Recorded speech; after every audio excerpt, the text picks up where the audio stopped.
Coach, two very different half, but at the end of the day, a win for you. Your feeling, your reaction, please, after this game. Okay,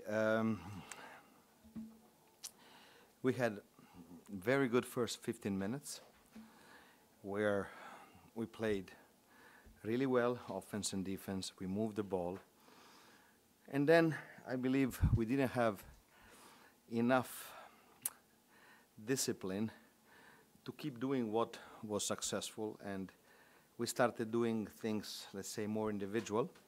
I understand I have a team with many players that never played the EuroLeague, and I understand, but still, this was the problem. Because like this, we could win, we could have gone to in the locker room with, I would say, 15, 18 points of advantage. Then we had a tragic third quarter, tragic, mentally, physically, basketball, reading. So we were passive, and the game was a new game. So as well was playing good defense, aggressive. We were soft, sloppy, out of position, turnovering. We didn't take care of the ball. We had plenty of turnovers that we usually don't have. And then we entered the last 5 minutes where it was very difficult, but we found a way to, again, change the momentum and have a small lead. And then there was that unbelievable buzzer beater of Bazoan that could kill any team. But we stay mentally in the game with two smart offenses, one second chance offensive rebound of Giffey. We control and secure the win. It was very difficult, but I would say the best thing is the result. A lot of job to do, a lot of work, a lot of things to show, a lot of clips to show to our players. But it's easier for a coach when you win to correct your players than when you lose. Je pense qu'on a fait 15 minutes excellentes. On a bien joué. Offensivement, on a bien bougé la balle. Défensivement, c'était très bien. Et puis ensuite, on a manqué de discipline pour continuer le boulot, le très bon boulot qu'on avait fait jusque-là. On a joué un basket trop individuel. Alors c'est vrai que j'ai des joueurs qui n'ont jamais joué l'Euroleague, enfin qui jouent pour leur première saison en Euroleague, donc je le comprends, mais ça reste quand même un problème. Et puis on rejoint les vestiaires avec plus de 15 points d'avance. Et on fait un troisième quart-temps absolument tragique. L'Asvel, certes, a été très agressif en défense, mais nous, on a été beaucoup trop passifs, beaucoup trop soft. On a perdu des ballons qu'on ne doit jamais perdre, et c'est un nouveau match qui a commencé. Et sur les 5 dernières minutes, c'était très compliqué, mais on a finalement trouvé la manière de changer le momentum à nouveau. Et malgré le buzzer beater de Retino Basoan qui aurait tué n'importe quelle équipe, on a su rester concentré et réussir ce qu'il fallait réussir sur la fin de match. Donc la meilleure chose, c'est la victoire, mais j'ai aussi conscience qu'il reste beaucoup de travail, mais c'est aussi beaucoup plus facile pour un coach de rectifier les choses quand on gagne. You are perfect. Merci.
TJ, it seems to be the same story in EuroLeague. Hey, congrats to Munich. They came in. I don't think with a lot of energy, but the energy that gave them to go up 17. And I think it's like I should play rewind. I should bring something like this and play rewind. I'm saying the same thing over and over. It's just you can't be down 17 in the EuroLeague and start playing basketball. Bravo au Bayern. Je ne suis pas sûr qu'ils soient rentrés avec énormément d'énergie, mais en tous les cas, ils sont rentrés avec l'énergie qui leur a permis de prendre 17 points d'avance. Et moi, j'ai l'impression que je peux rembobiner et redire exactement la même chose que d'habitude, c'est-à-dire qu'on ne joue pas qu'une moitié de match en EuroLeague et on n'attend pas d'être mené de 17 points pour commencer à jouer au basket.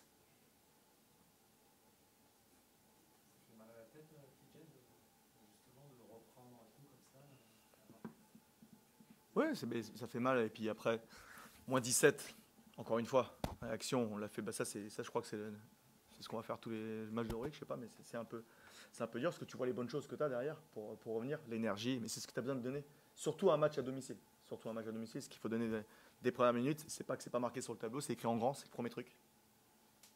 Ok, un moment. Après, quand tu es à moins 5, prenne un temps mort, enfin, tu as plus 5, excuse-moi. Tu défends bien, tu as fait un bon troisième quart-temps en défense. Et quand tu es à plus 5 et tu fais 2 erreurs d'affilée défensive, ok.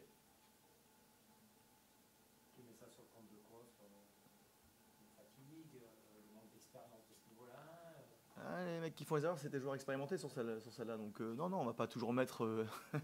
non, même tes joueurs expérience, ils sont là ils font du bien, c'est leur rôle d'ailleurs. Mais ils font des erreurs aussi. Et ils ont fait des erreurs. Voilà. Après, tout le monde a fait des petites erreurs par-ci, par-là, mais on fait trop d'erreurs sur un match entier. Mais la première chose pour moi, c'est l'énergie que tu dois mettre. Le début de match, quand on a des joueurs comme on a, même des jeunes, c'est pousser la balle. Faire des stops, pousser la balle, faire des stops. Mais même s'il n'y avait pas marqué, je leur disais, cours. Et on ne courait pas. On n'avait pas de rythme. Les deux équipes disaient qu'ils étaient rentrés aussi Bayern avec pas tant d'énergie que ça finalement. Moi, je pense, quand je les ai vus, moi j'ai connu Bayern beaucoup plus costaud que tu peux voir. Et puis eux, ils ont mis des tirs difficiles. Et après aussi, des erreurs qu'on a fait, eux, ils ont mis les tirs. Nous, on les a pas mis. Pourquoi il n'y avait pas... Est-ce qu'il y a une explication au fait qu'il n'y avait pas tant d'énergie que ça? Est-ce que c'est parce que c'était un match qui, pour les deux équipes, était un match peut-être plus important que jamais, quoi, pour les deux équipes? Est-ce que ça peut peser, ça, dans l'approche du match? Tu viens de perdre 3 matchs d'affilée, tu reviens à domicile, tu donnes tout, quoi. Tu donnes tout, il n'y a pas à réfléchir. C'est un match Euroleague devant ton public. 2 matchs qu'on a laissé passer quand même, qu'on aurait dû gagner. Là, faut être plus revanchard que ça. Plus tueuse pour l'équipe?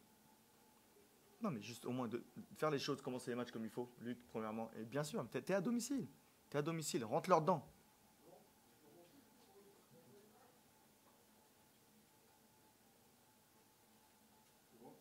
Juste, est-ce que, c'est la question aussi à Nando, le bon côté de la chose, est-ce que c'est pas que c'est très très serré, vous êtes 6 équipes sur la même ligne aujourd'hui, vous êtes à 1 point seulement du top 8, est-ce que c'est pas le bon côté de l'histoire?